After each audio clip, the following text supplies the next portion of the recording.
Ambassador Saki, I'm still going to stay with you. I have a question for you. And talking about Nigeria-China relations, Africa-China relations, there seemed to be a shift. Yesterday, I was watching the Secretary of State for Trump administration at his confirmation, and he said a lot of things about China relations with the rest of the world, and saying that China is getting a leeway into countries and taking more than they are giving to those countries. What do you make of his statement on China relations with the Africa, and what does it underscore there?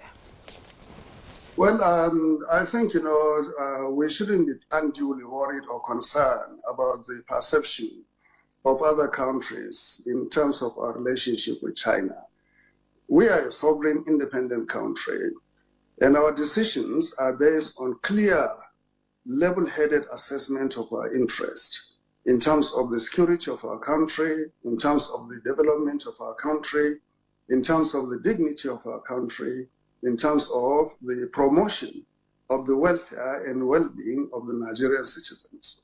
So our governments act in their independent and sovereign capacity to decide whom we will engage with on the global scene.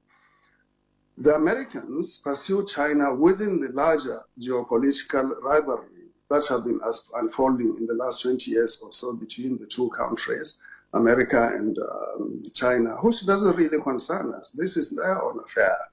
But our own interest is to secure a strategic position and relationship with any country, including the United States, in terms of advancing the objectives of the Tinubu administration as of today. Secondly, this is not a new phenomenon. You remember when Secretary of State Tillerson visited Africa.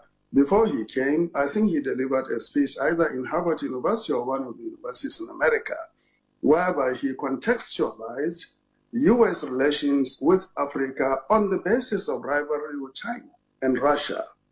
And also, the former National Security Advisor, John Bolton, also contextualized relationship with China and Russia on the basis of geopolitical brinkmanship or rivalry in Africa. So this is, I think, part of the American establishment to appease their own constituency in terms of justifying the sanctions and restrictions they're imposing on China, on TikTok, on Huawei, on the G5 technology, and many other things. So I think, my sister, we shouldn't be unduly worried about what they think in Washington. We should worry about what we think in Abuja and the rest of Africa. What is the best, options for us?